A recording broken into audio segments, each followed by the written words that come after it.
Kamusta? Mabuti? For today's video. For today's video ay ilang araw ng masama ang pakiramdam ni Lola at masakit din ang kanyang lalamunan. Kaya pinatawag na ako ni Lola ng emergency doctor para matingnan agad siya at pati na din si Neely.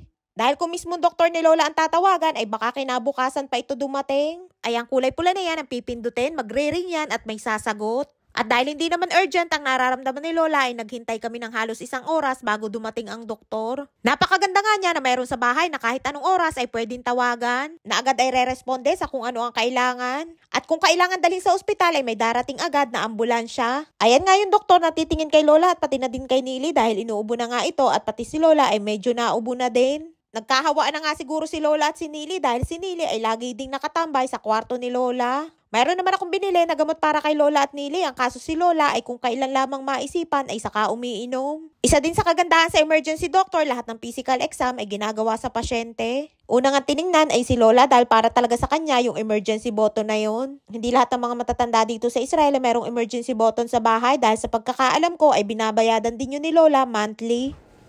אתה היית כבר פעם אצלנו, אז אתה מוכר לי.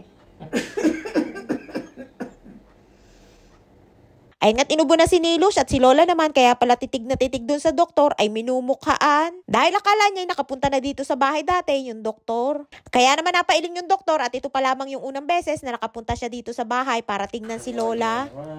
מה? גרון לא כואב? מאוד. יש דלקת בגרון. דלקת? כן, יש דלקת בגרון. Ayun nga't nang tingnan ng doktor ang lalamunan ni Lola ay meron daw infection si Lola sa lalamunan kaya pala sobrang masakit ito. At pagkatapos ng tingnan si Lola ay sunod naman ay si Nilush.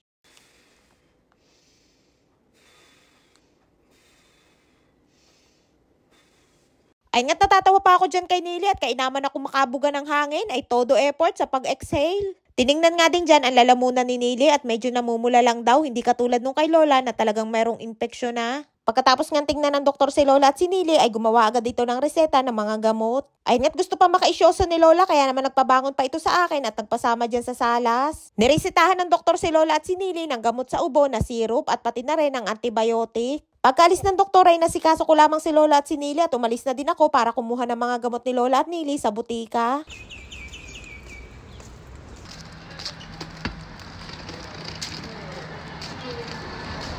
Nagdala nga din ako dyan ng trolley bag dahil bukod sa mga gamot ay kukuhanin ko din yung 2 kahon ng insure ni Lola. Wala yung bayad at pati mga gamot ni Lola ay wala din bayad. At yun namang mga gamot ni Neely ay 50% discount. Buti na nga lamang pagdating ko ay hindi ganun kadami ang tao at hindi na din ako naghintay ng sobrang tagal para tawagin ang aking number. Kinuha ko na nga din agad yung mga gamot ni Lola at Neely para pagdating ng tanghali ay makainom na sila. Magkapareho nga ng gamot sa ubo si Lola at si Neely at nagkaiba lamang sila sa antibiotic dahil yung antibiotic na reseta kay Neely ay mayroong allergy si Lola. At pagkatapos ko nga dyan ay diretso uwi na din ako. Ay siya hanggang dito lamang ating kwento for today's video. Maraming po salamat sa inyong suporta at laging panonood. Mag-ingat po kayo palagi. And please subscribe to my YouTube channel. Please follow and share. Salamat!